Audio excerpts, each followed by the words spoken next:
Hello, I'm Charlotte Gardner and welcome to a Classeek 15 devoted to the subject of touring and specifically how to tour well, particularly if you're at the start of your professional career. How to set up good habits, how to give of your best in artistic and personal terms, and indeed how to avoid making costly mistakes. And to give tips and tricks on this, and hopefully also some wider musings on the subject of touring in the classical music world, I have with me someone who not only tours alongside young artists every summer with his Un été en France touring festival, but who back in January 2020 was named the world's busiest cellist of 2019 in Barktrack's annual Year in Statistics report, Classeek ambassador Gautier Capuçon. Now, Gautier, January 2020, we know what happened next, don't we?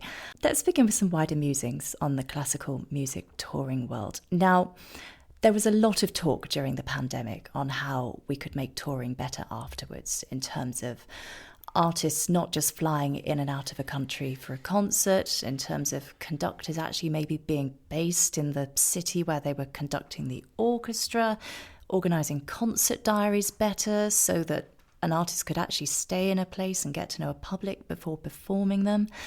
Now, has that actually happened in your view? My personal impression is that it has not. Well, I think I share your impression. All the things you mentioned, I think, cannot change at one time. That's for sure. I think they're all great ideas, which I share, absolutely. I think it's going to take more than just a few months to change that, and more than you and I to talk in the mic about it. I think it takes all actors of the cultural professional business to change that. Promoters, managers, concert halls, orchestra, conductors, soloists, everybody. Pandemic revealed a certain numbers of ideas, projects. You mentioned Un été en France, this tour I do in France, between 15 and 20 concerts, bringing on stage 25 young artists in villages in France, outdoor concerts. It's a project which is born due to the pandemic. So we experienced many things, and we could see that the audience was ready also to be surprised, to experiment different things, go outside a little bit of the box also of the normal, so to say, concert with an overture, concerto, a symphony, or just a sonata, experiment different concert ideas, programs, explore. And I just hoped that when we would start again, some of it would remain. And I just see that we went back exactly where we stopped, as well as the touring, as well as going here and there just for a short visit, because you depend also on a tour and there is just one concert. And it's very difficult. It's very difficult to change the whole thing. We need to be all together to be able to change this and aim for different, also for the planet. I think this is so important. Are you still going to play to America, to Asia, because you have to fly for so many hours? It should be reasonable. And before, you would go on tour once a year, once every 2 years to America. You would take the boat and you would stay there and play. Now we just go for one concert. And so there is a big subject about it. And talking about the planet and ecology, yes, I feel bad every time I take a flight just to play, because I think we should get organized better. You have 2 decades of touring under your belt now, so presumably some good stories to go with that. What's your favourite touring story? Now I remember a great tour, because we're talking about young people, talking about different pieces. It was a long tour with the Gustav Mahler Jugend Orchestra and Lorenzo Viotti conducting. It was in August 2018, and what I loved with this tour is that we had 2 different programs, but I was part of the 2 different programs. One was with Shostakovich First Cello Concerto, and the other one was with Dvorak Cello Concerto.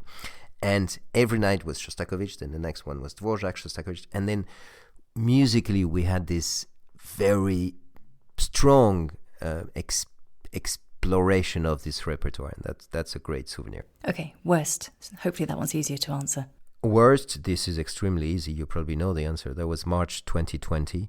the last big tour of San Francisco Symphony and Michael Tilson Thomas celebrating his last season, his anniversary, and I went there. COVID already started in Italy, and I was there, and then suddenly everything was shut down. We lost, 20, 25 concerts. I was really very sad. Weirdest, yes, I know. That was in Asia in November 2016 with Maestro Dutoit, and here we are. I can't remember the name of this city, forgive me, but a big Chinese city with a huge concert hall, and obviously concert hall was quite new. The audience was also quite new to classical music. We finished the Dvorak cello concerto, so a big piece. I'm there with Charles. Take my hand. The orchestra is up. We bow one time, and then the audience stopped clapping. We didn't even have time to go backstage, which is because they didn't know the codes, they didn't know what to do, how to do. So actually for them was natural. They just, clap a few times, then we bow, and then it's over. And we were all so surprised. I will never forget this souvenir. One of the big things is that you have hardly any time to rehearse when you're on tour, very little time, and yet you've got to work with the acoustic. Are there any tips and tricks as to how you make sure that you're working with the hall rather than against the hall, even if you've only had a very tiny amount of time? Well, that's also what you get with experience, and every hall is different, every acoustic. Well, but what are the factors? The first thing is probably to try to go and listen in the hall. If you're not sure, try to go in the hall and see how it sounds from close, from far. What is the sound? What are the qualities? What are the difficulties? And how you can somehow not fight against it, because fighting is never a solution. I think in life, I'm not the one who's going to fight. If I need, I will. But if not, never fight. Never fight the stress. Never fight an acoustic. Try to accompany. Try to see how you can compensate. Or if it's a dry hole, don't play short. If it's of course, it's different things. But mainly, open your ears and try to hear. Most of the time, we have the answer ourselves, but we don't open the right door. So listen and try to understand why does it sound like this and what can I do. Is there anything that took you particularly by surprise at the start of your career when you started touring for the first time that you just hadn't factored in? Not necessarily. I think I always loved it. But the traveling with a cello is really a pain, and that all cellists know what it is about. And the only times, maybe once a year, that I travel without the cello. Well, first I feel totally naked, and I'm wondering every 5 minutes, oh gosh, where is my cello? Oh yes, it's at home. Other than that, no, I'm quite happy. What about making sure that you're in physically good form? Because particularly if it's exhausting when you're touring. Mm-hmm. It's late nights and it's lots of travel. How do you make sure that you can still walk out on stage and be okay? Well, once again, we are not all equal. We have to get to learn what are our own limits and the limits of our body. The body is, of course, the key. It's extremely important to be in good shape psychologically and strong. Your body has to be well, meaning sleeping is the first thing. It's extremely important. Of course, it's more important for me now at 40 than it was at 20 years old, but still, it's extremely important. Food. Healthy food, I think it's also extreme. Healthy body is a healthy mind. Also knowing what is good for you before a concert. So I know for me, I would never make a meal before a concert or just before, because then I would get tired. Or eating something really nurturing, like a banana or something really which gives you a little bit like someone who's doing sports. We are not enough considered as sports. And there's a whole lot questions maybe we can do in our next podcast together. But the physical side of being a musician.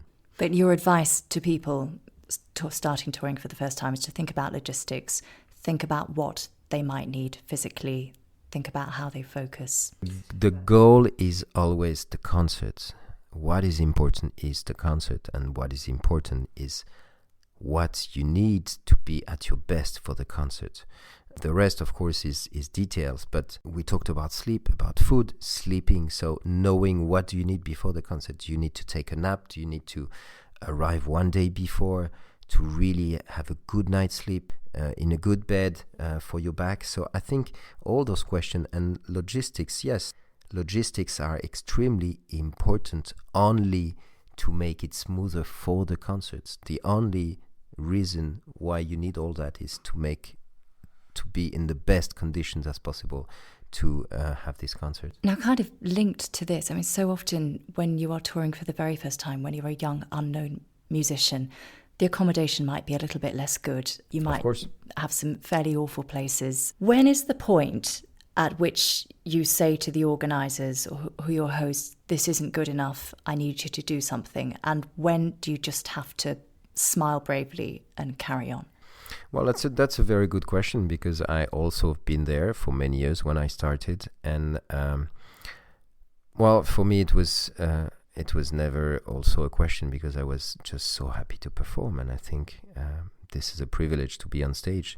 And then, of course, you have to know exactly what you say. What is the limit? So that's a very good question. It depends. I think what is your experience, and always the way of talking about it. I think in life we can talk about everything, but there is a way to talk about it. There is a way to say things. There is a way to be thankful for this great opportunity to make concert, and there is a way also to talk about it. Maybe if the place you're sleeping for the concert is so far from the concert hall that it requires some big travels, and maybe that's also a good way to try to get better conditions for the concert. The thing is always to be in good conditions for the concert, but I think there is always a way also to talk about it, to have a discussion. We've talked about how ultimately the concert is the goal, but of course touring is about far more than just you and the score in front of you. It's also about personal relationships with the promoters, other musicians, perhaps sponsors. So how do you give of your best on a personal front? Being yourself. I'm sorry, I always say the same thing, but what have been the mistakes that you've seen young artists make on that front? Well, considering that the only important thing is to play the concert, as the only important thing is to play well. No, it's not the only important thing.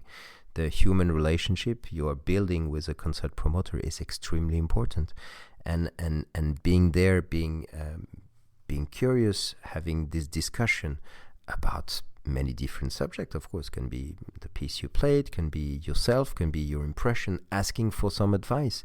Most of the time, when it's those first concerts we do, the concert promoter is there since many years, and I've seen numerous of young musicians, and we are just starting. You are just starting, so ask advice. What would be, you think, for me, something good to do now at this stage of my professional life? What would you advise me? Do you have any suggestions? Or even ask questions. I think most of the people will always be happy to answer and give an advice, give a suggestions. But I think a conversation is extremely important. Brilliant. So final, very brief question. With regard to the future, what would you like to see from the touring world in the future? Just a couple of sentences, and perhaps touring world from a young artist's perspective. Well, I think that maybe the concert touring needs to be planned differently according also to the way of traveling, the extreme challenge of the planet, and trying to match also those important issues for the next generations. And I think we just cannot go on doing the same things over and over that we did for the past decade. So hopefully we all together will try to change that. Sounds good to me. Gautier, thank you very much indeed. Thank you very much.